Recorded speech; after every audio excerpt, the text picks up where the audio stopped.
और किसी को अगर आग झुलसता है, गरम खाना, गरम दूध, गरम तेल अगर बॉडी में गिरता है या फिर कोई करंट लगता है तो जैसा बॉडी छिल जाता है वैसा छिला हुआ कैसे?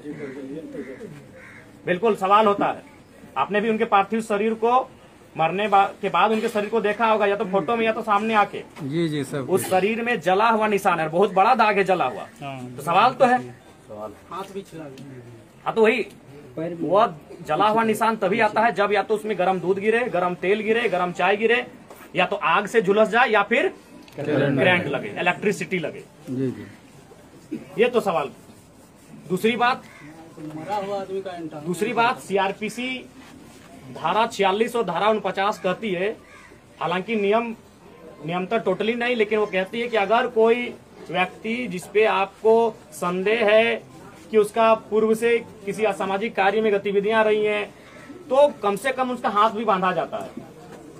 हाथ तो बंधा नहीं था, अगर हाथ बंधा हुआ था तो आप तो ये बहाना भी नहीं बनाते कि बंदूक छीन के भाग रहा था। 46 और 49 के अनुसार हाथ बांधना भी है, यानी हाथ भी इनका नहीं बांधा गया। जिस जगह पे घटना घटी वहां कोई और घायल होने की सूचना तक नहीं है। अगर इनके साथी इन्हें छुड़ाने के लिए आए थे या फिर ऐसा कोई कृत्य हुआ था तो और कुछ घटनाएं जख्म की सामने आनी चाहिए थी, लेकिन ऐसा कुछ नहीं हुआ है। तो ये स्पष्ट है कहीं ना कहीं आज प्रशासन पर किसी का दबाव है।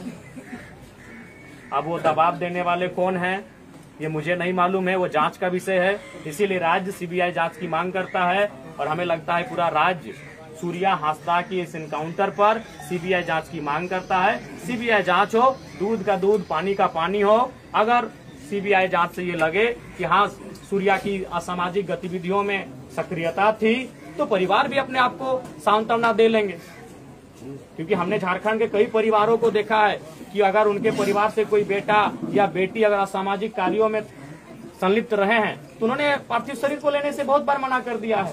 कई ऐसे बेटा बेटी का मैंने नाम पढ़ा है, मैंने देखा है कि अगर उनका गतिविधि असामाजिक कार्यों में रहा है तो वो खुद कहते हैं कि भाई जो हुआ अब उसके नियति में था, बिल्कुल लगा। लेकिन इसके पहले सीबीआई की जांच हो, अगर उससे लगे और उसमें अगर कोई दोषी पाए जाते हैं, चाहे पुलिस प्रशासन ही क्यों ना हो, उन पे कार्रवाई होनी चाहिए।